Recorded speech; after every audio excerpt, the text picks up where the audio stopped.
Hello, everyone. Welcome back. This week, we're going to be talking about rest. Are you getting enough rest? I don't know.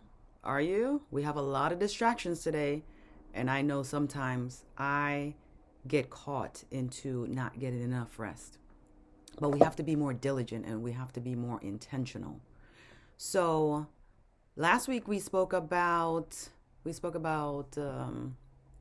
exercise and we spoke about water, right? And the previous week we spoke about sunshine and air. So this week we're going to be talking about rest and another one that goes along with rest.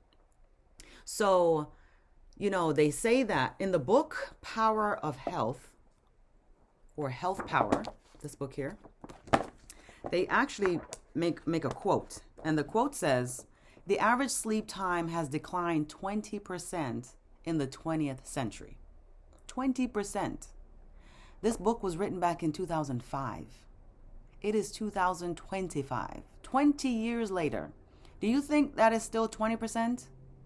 No, because guess what? 20 years ago, we did not have social media. We did not have all this internet access. We did not have all these texts and cell phones, etc.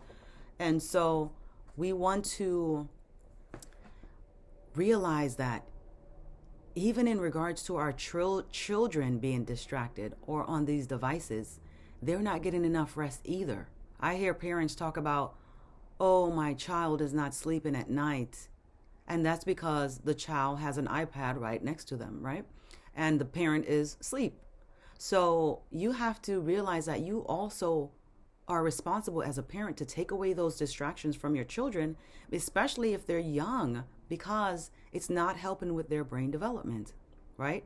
And it's not allowing them to connect and make relationships with individuals or other children because their communication skills are being limited because they're constantly being communicated to. They're constantly being entertained. So I don't know how I got onto children. We should be talking about us, right? So what I'm saying is we have to be intentional about learning to cut off our time. Rest is very, very essential for the body to repair, to heal itself, etc., to lose weight, for it to just have a time for it to even synthesize the nutrients that we're putting it into it, etc., or remove the toxins that we've even placed inside of it, right? And so ideally 8 hours is what's important. Now I know that there are people that sometimes sleep less than that, but if you're averaging at least 6 to 8 hours, then that's going to be great, because the less you sleep, it actually shortens your lifespan, right? And so we want to just be conscious of that. Many times we're having, insomnia. It's because of the screens that we're holding on to, or the blue light that are on these devices that are not allowing us to kind of set down, tone down, not tone down. Yeah, you guys know what I'm saying, right? And so, back in the days, in our forefathers, when the lights went out or when the sun went down, guess what? Everyone was in their home.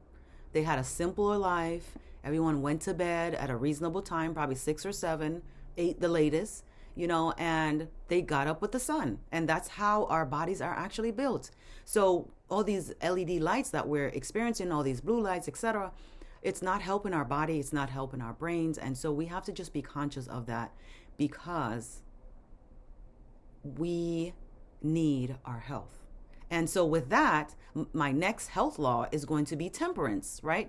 And with temperance, we have to be able to cut off those technologies, because we need that. Even in our foods, we need to cut off unhealthy foods or the amount of portions that we're eating, because that's not helping us to have optimal health.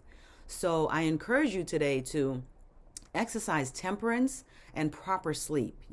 Try to be in bed by 9 o'clock, but be asleep by 10 o'clock. Have that downtime, that de-stressing time where you're just reading a book, not something on your phone, because guess once again, it's still those blue lights, and the brain has to now still shut down from that overstimulation of those lights. And so I encourage you today to just grab a book, be in bed by 8 or 9, and take some time, have some personal devotion, talk to God. Even if you don't have a relationship with God, you can always build that. There's nothing that you've done on this earth that God will never accept you for. You can have that intimacy with him that we all need in this world.